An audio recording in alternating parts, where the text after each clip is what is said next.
Hello and welcome back to an Insurance Times Q&A.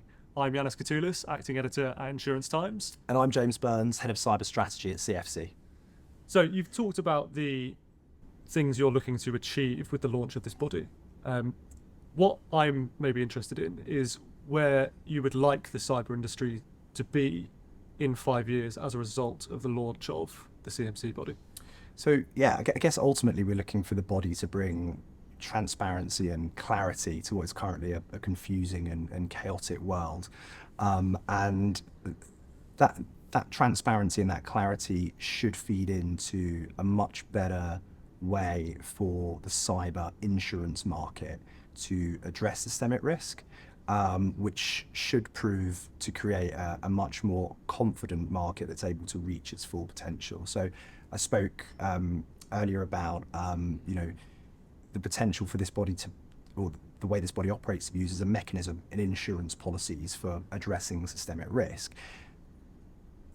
Having much clearer and much more objective definitions for cyber cat risk can only be good for the market, because I think a large part of the challenge at the moment is in the ability for insurers and reinsurers to properly define cat risk, and that leads to a level of uncertainty, which in turn, potentially inhibits the growth of the market, as there's a lack of full comfort in relation to what all the exposures are.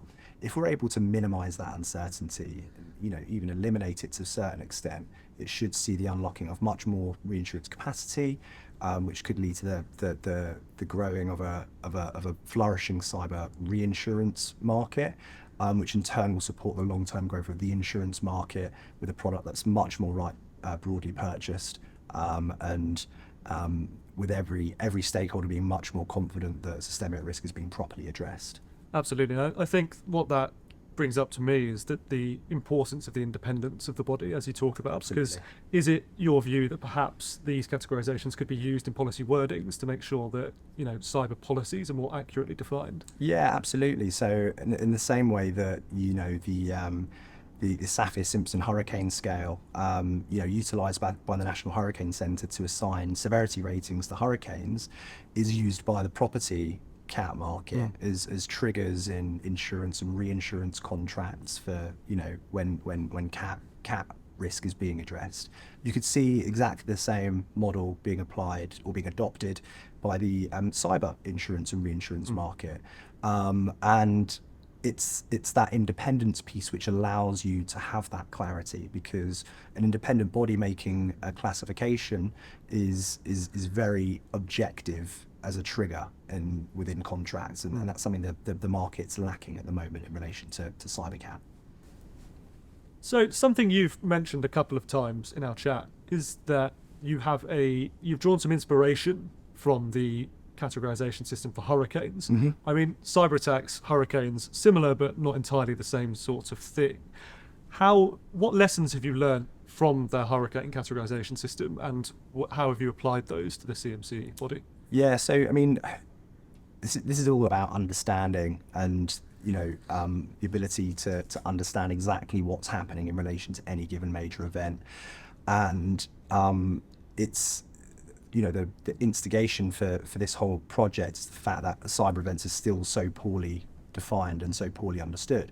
You contrast that to the world of natural perils, things such as quake, wind, flood, and actually they all have classification systems which were designed to make them easily understood. So you take something like the Saffir-Simpson scale, and it was developed exactly for that reason.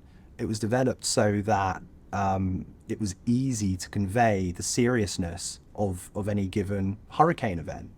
And that's where the inspiration really sort of came from, because we need a comparable system in the digital world for cyber events. Now, obviously, there are differences and there are limitations to the parallel with physical events such as hurricane. You have observable physical metrics such as wind speed, and same with quake. You can measure how hard the ground shakes, and you don't have that in the same way with the cyber world. But in many ways, that makes it almost more important that we have a classification system for cyber events, because the fact that they aren't physical, they're non-physical in nature, means that it can be almost more difficult to easily understand and study them. And that's a big part of the reason why I think we need to do this. So what is clear from this conversation is that the Cyber Monitoring Centre that you are setting up, with the independent involvement that you have, could be revolutionary for the categorisation of cyber attacks. What is left to be seen is exactly how it develops. So thank you very much for speaking to me, James, and see you soon. Thanks, Janice.